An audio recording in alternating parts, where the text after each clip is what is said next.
വാറിന്റെ കേസിൽ വേറൊരു സംശയം, ഇപ്പൊ ഗൾഫ് കൺട്രീസിൽ തന്നെ കൂടുതലും അമേരിക്കനായിട്ട് ഭയങ്കര ഡിപ്ലോമാറ്റിക് ബന്ധം കീപ്പ് ചെയ്യുന്ന രാജ്യങ്ങളാണ്. ശരിക്കും ഇതിന്റെ ഒരു അതിന്റെ ഒരു കൺസേൺ എന്താണ്? ശരിക്കും സെക്യൂരിറ്റി റീസൺ ആണോ? ഡിപ്ലോമസി മാത്രമല്ലല്ലോ. ഇപ്പം സൗദിയിൽ എപ്പോഴാണ് ഓയിൽ കണ്ടെത്തുന്നത്, അല്ലെ ഇറാനിൽ എപ്പോഴാണ്? ഇറാനിൽ സൗദിയിൽ ഓയിൽ കണ്ടെത്തുന്നതിനും 40-50 വർഷം മുമ്പ് ഓയിൽ കണ്ടെത്തിയാണ്.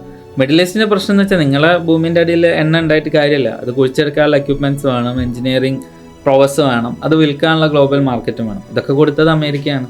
നിങ്ങൾ ആരാംകോ എടുത്തോളൂ, അല്ലെങ്കിൽ ഏത് സൗദി കമ്പനി എടുത്തോളൂ, UAE, ഖത്തറിലൊക്കെ എടുത്താൽ അതിൻ്റെയൊക്കെ ടെക്നോളജി സ്പോൺസർഷിപ്പും ഇൻവെസ്റ്റ്മെൻറ്റും വരുന്നത് US എന്നാണ്. അപ്പോൾ ഈ what you see in the middle east is also a creation of the US. അപ്പോൾ അതുകൂടി നമ്മൾ മനസ്സിലാക്കണം. അപ്പോൾ ഈ കമ്പനികളുടെയൊക്കെ ഓണർഷിപ്പ് തന്നെ ആർക്കാണ്? US-നാണ്. അപ്പോൾ US-ൻ്റെ ടെക്നോളജിയിൽ യു കനോട്ട് മൈൻ ഓയിൽ.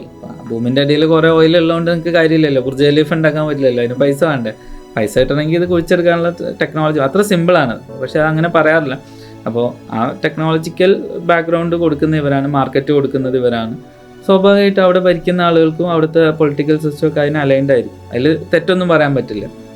പിന്നെ പറഞ്ഞ പോലെ നമ്മൾ ഈ കാണുന്ന അനലറ്റിക്കൽ സ്പേസ് ആണ് ഇതിൻ്റെ പ്രശ്നം. ഇറാൻ സ്വാഭാവിക ശത്രുവാകുന്നത് അങ്ങനെയുള്ളൊരു സ്ഥലത്ത് നിന്നിട്ടാണ് മിഡിൽ ഈസ്റ്റിന്.